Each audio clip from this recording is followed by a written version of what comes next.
लोकसभा चुनाव 2024 के सारे परिणाम आपके सामने हैं। नतीजों से साफ होता है कि देश में बीजेपी की अगुवाई वाली एनडीए गठबंधन के पास बहुमत है, लेकिन बीजेपी इस बार 272 वाला जादुई आंकड़ा छूने में असफल रही और इसे बीजेपी की सबसे बड़ी हार मानी जा रही है। जबकि विपक्षी गठबंधन के पास सिर्फ 234 सीटें हैं। हालांकि इनके पास बहुमत नहीं है, लेकिन ये तब भी जीत वाली खुशी मना रहे हैं। सारे राजनीतिक पंडित इस समय सिर्फ और सिर्फ बीजेपी के हार के बड़े बड़े कारण निकालने में लगे हुए हैं। हमने आपको कई सारे वीडियोस में बताया है कि आखिर बीजेपी को इतनी कम सीटें क्यों मिली है। इसके लिए आप नीचे डिस्क्रिप्शन बॉक्स में देख सकते हैं। इस वीडियो में हम बात करेंगे कि आखिर बीजेपी के इस हार में फूड इन्फ्लेशन यानी कि खाद्य मुद्रास्फीति का कितना बड़ा योगदान है। नमस्कार, मैं हूं आयुषी और आप देख रहे हैं जनसत्ता। अब अगर कोई इकोनॉमिक फैक्टर है जिसे मौजूदा राष्ट्रीय चुनावों में सत्तारूढ़ नरेंद्र मोदी के नेतृत्व वाले एनडीए की हार के लिए सबसे ज्यादा जिम्मेदार ठहराया जा सकता है, तो वो है खाद्य मुद्रास्फीति यानी कि फूड इन्फ्लेशन। मई 2018 से 2019 के लोकसभा चुनावों तक के 12 महीनों में कंज्यूमर फूड प्राइस इंडेक्स यानी कि CPFI पर आधारित एनुअल इन्फ्लेशन औसतन मात्र 0.03% रही।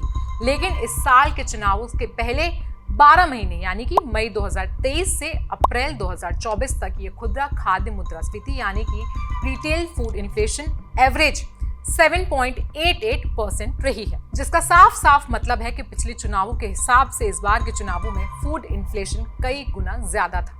अनाज, दालें, सब्जियां जो खाने की अहम चीजों में आती हैं, इनमें डबल डिजिट का इन्फ्लेशन देखा गया। मान लीजिए अगर किसी अनाज का दाम 80 रुपए प्रति किलो है और उसके दामों में 10% का इन्फ्लेशन देखा गया है, तो 12 महीने में उसके दाम 80 से 88 रुपए हो गए, जिसने निश्चित रूप से आम मतदाता के दिमाग पर काफी ज्यादा असर डाला होगा। इस अवधि के दौरान अनाज में एवरेज एनुअल CFPI वृद्धि 10.39% रही, जबकि दालों में 16.07% रही और सब्जियों की बात करें तो ये दर 18.33% रही है। तो अब आप सोचिए कि 12 महीनों के अंदर कितनी ज्यादा महंगाई का सामना आम मतदाता को करना पड़ा होगा और इसने चुनाव पर कितना ज्यादा असर डाला होगा। वहीं अगर 2018 से 2019 की बात करें, इस दौरान खुदरा औसतन यानी कि रिटेल एवरेज केवल 1.98% अनाजों के लिए रहा, दाल के लिए ये -7.24% रहा और सब्जियों के लिए ये -4.80 रहा। मोदी सरकार का पहला कार्यकाल यानी कि मोदी 1.0 बिनाइन इन्फ्लेशन के रूप में देखा गया है, यानी कि इस कार्यकाल के दौरान इन्फ्लेशन काफी ही सौम्य था। वहीं कुल overall consumer price index CPI inflation averagely 4.39% रहा और CFPI इन्फ्लेशन और भी कम 3.38% रही। मई 2014 से अप्रैल 2019 तक 60 महीनों में केवल 21 महीनों में ही CFPI मुद्रास्फीति CPI मुद्रास्फीति के ऊपर रही, यानी कि CFPI ऊपर थी और CPI नीचे थी।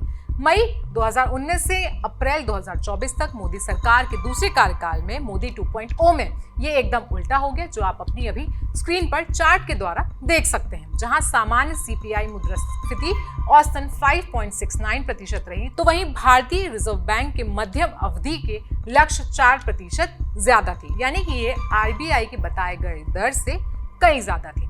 औसत खुदरा खाद्य मुद्रास्फीति 6.48% रही, जो भी अधिक रही और CFPI मुद्रास्फीति 58 महीनों में से सिर्फ 30 में CPI मुद्रास्फीति से अधिक रही है। संयुक्त राष्ट्र यानी कि UN का व्यापक रूप से ट्रैक किया जाने वाला फूड प्राइस इंडेक्स 2013-14 में औसतन 119.1 अंक से गिरकर 2015-16 में 90 अंक पर आ गया था, जो 2019-20 में भी 96.5 अंक पर था। इसके बाद 2021-22 में 133.2 अंक हुआ और 2022-23 में 140.8 अंक के स्तर पर पहुंच गया। हालांकि वैश्विक खाद्य कीमतों में तब से कमी आने की दो बड़ी वजह हैं कोविड और रूस यूक्रेन वॉर। अल नीनो के खराब होने से मॉनसून ने डोमेस्टिक एग्रीकल्चर प्रोडक्शन को भी प्रभावित किया है। हालांकि मोदी सरकार ने पिछले कुछ वर्षों में फूड इन्फ्लेशन को नियंत्रित करने के लिए कई सारे उपाय किए हैं। इनमें से गेहूं, गैर बासमती चावल, चीनी और प्याज के निर्यात पर प्रतिबंध लगाना, प्रमुख दालों और खाद्य तेलों के आयात को 0 या 5% शुल्क पर अनुमति देना और व्यापारियों को खुदरा विक्रेताओं के लिए गेहूं और दालों में स्टॉकिंग सीमा लगाना, ये सब मोदी सरकार के लिए गए कदमों में शामिल। लेकिन इन उपायों से फूड इन्फ्लेशन को नियंत्रित करने में वास्तव में कोई मदद नहीं मिली है, जो पिछले 12 महीने में एक बड़ी समस्या बनकर उभरी है और शायद बीजेपी की कम सीटों में इसका एक बहुत बड़ा महत्वपूर्ण योगदान है। हमने आपको बताया बीजेपी की कम सीटों के पीछे इकोनॉमिक फैक्टर। आप इस पूरे मुद्दे पर क्या राय रखते हैं हमें कमेंट सेक्शन में जरूर बताएं। साथ ही साथ इससे जुड़े और भी वीडियोस जो डिस्क्रिप्शन बॉक्स में दिए हैं उनको भी देखें। बाकी देश और दुनिया की खबरों के लिए बने रहिए जनसत्ता के साथ।